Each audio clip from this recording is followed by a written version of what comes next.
You're live. Hello, everyone. It's your friend Doris the Coder back with another video. I'm laughing because you think it's been a long time since I've done a video. Special thanks to Kelly Dennis, who continues to share my YouTube channel, and I have not been as active.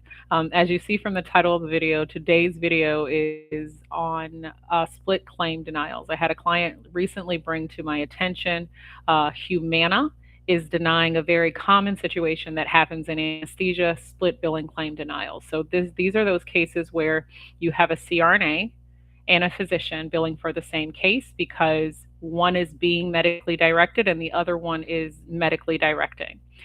When that scenario happens, correct coding dictates that two claims are sent, one in the name of the non-physician anesthetist that's being medically directed, the other in the name of the physician who is doing the medical directing.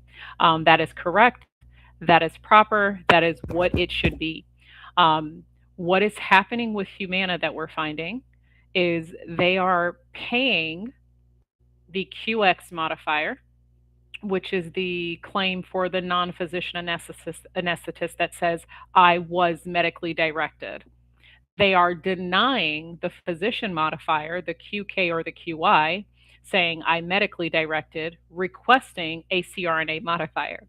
So in CRNA situations, there's one or two modifiers we bill. We either bill one to say we've not met the steps of direction, modifier QZ, or we bill the QX to say I was medically directed. Those are the only two modifiers that we report for a CRNA service when they dictate it. Those modifiers are being reported and Humana is not paying it. So this is an issue that I'd like you to check your practices to see if you're having. How you're going to identify the issue.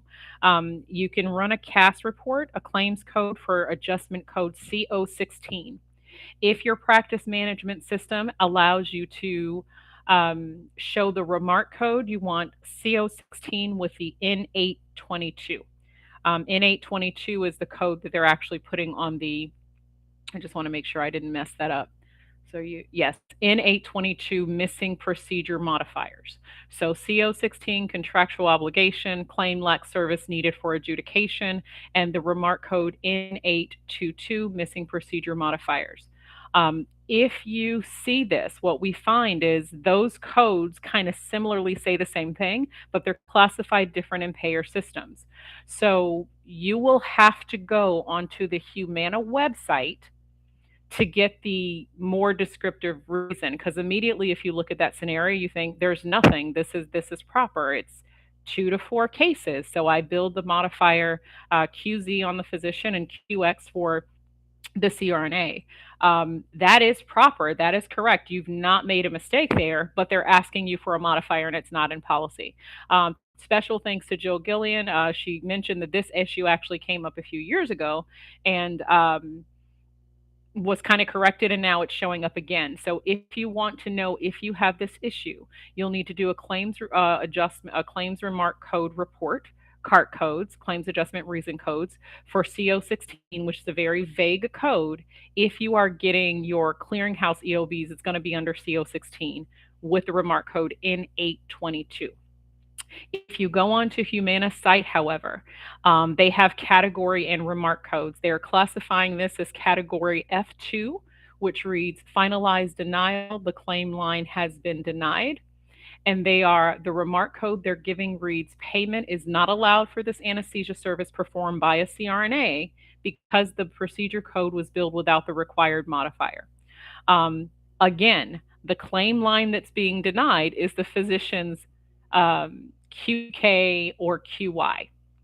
It is not the QX that they're denying. Strangely, they're actually paying the QX. So this takes me to kind of my next point of what do we do when we get all of these denials. So one of the things that I do as part of my business is I help clients get paid when they're not getting paid and can't figure it out. This practice did everything right. They documented well. We had a list of what work they had done. So when I asked, hey, what have we done? They appealed. They contacted customer service who said you had to appeal a claim. I'll circle back around to that. They submitted documentation. They went to the next level of appeal. They even escalated and eventually got to a point where they sent an example so they could do like a waterfall report. This practice did everything perfectly. So the take home point I want you to leave with that is when you are following up with a payer, and you're working your claims, your documentation needs to be thorough enough for someone who looks at that claim that's not you to know what work you did. So if someone's going to work the claim after you, they shouldn't have to repeat any steps you've already done. Then we know we can go to the next step. So they'd already done that. The kind of denial was not something that was the practice's fault. So, what is a clean claim? A clean claim is a claim that has all the information necessary for processing. These were clean claims. So, there were no errors in modifiers, none of that. The documentation didn't tell them anything that the claim didn't say. So, it's a clean claim. That practice had done everything they could have. Humana actually fixed the claims. Some of the claims that were sent in, they didn't fix the issue though. And this is what we do next. When you have done your diligence, you've done everything that you can, and a payer has decided that they are not going to pay you for what you're entitled to, it is your responsibility or your choice to accept that or to take the payer to charge. I'd like you to check your denials, all the practices, anyone listening. Um, this was identified with Humana Medicare plans. That's not to say that it's not happening in the other markets. That particular client in that state, they're only participating, Humana's only participating in the Medicare market in that state. However, Humana is a plan that participates in multiple states. I'm in Florida. Humana is in Florida. We've got Medicare. They used to be my insurance several years ago, like 20 years ago, I think. I was under Humana. So they also participate in the commercial and group market, private insurance, and they've got Medicaid as well. So because they are a multiple market plan, that is, they are doing Medicare business and Medicaid business and etc., what do you do when you've done everything you can, like this practice has, and the payer has decided that they want to require from you unnecessary work on a clean claim? Depending on the product, this was Medicare Advantage, you are going to escalate. And I teach this like nationally everywhere when I talk about escalate, because I think wherever there is a lack of accountability, we're going to have issues. For this plan, Medicare Advantage, Humana's plan, you need to file a complaint with CMS. So CMS is the Center for Medicare and Medicaid Services. If you do a Google search, and I think you can do CMS provider complaint, and you'll be taken to the provider complaints form on cms.gov. It comes up provider complaints form. So just Google that into a Google search. You will need, when you do a complaint, and this is something that you may not have if it's for the Medicare business, if it is a patient with a Medicare Advantage plan, you may not have the Medicare number. You might have the Humana number. You must obtain, in order to escalate this to CMS, you must obtain the Medicare number. Now, if you're not getting that in the front end with your practices, then you just have to get it on the back end. I hope you have a channel or a resource to get this information after the fact. So this is important with your hospitals to have those relationships, because maybe they have the card or someone has the card. You are going to need the patient's red, white, and blue Medicare number, not their Humana number. They will reject your claim without. They've got to be able to identify that. You go onto the portal, you'll need the Medicare number, you'll need examples, and this is where you don't have to do this on many different complaints. The goal is, once you've done your diligence as a practice and you've done the work, you've documented well, you've followed up, you've asked them for what they needed, even though they really didn't need it, you brought the issue to their attention. There is a claims issue, right? And this was actually documented in one of the logs. Kudos to my practice that did this. It was documented where the rep said, oh, yeah, this is an issue in our system. Instead of them fixing the issue, they fixed some of the claims that the issue caused, that caused issues with the claims. And I'm thinking, well, but the issue's going to continue. So this practice continue to have issues. You want to record that, you want to document that, because even if when you escalate, whether it's the Department of Insurance, which is what your pathway would be if it was Humana's commercial plan, right? I'd have to go to the Department of Insurance in my state, because they have to get a license to operate in the state. If it's Medicare replacement, I'd have to go to CMS complaint portal. And if it's Medicaid, they have portals for the managed care plans, the Medicaid plans in the different states for you to file a complaint in that regard as well. So that's what you do when they do these kind of things. Is your claim clean? Clean. Was there an error on your claim? If it's your fault, you've got to fix it. That's not the payer issue. If it is not your fault, it is an issue if a payer is requiring you to do more work in something that is not your fault. It's their issue, it's their system. You want to quantify. So when you roll up and you're writing your letters, you want to be able to say, I have X number of claims, whatever is the highest number.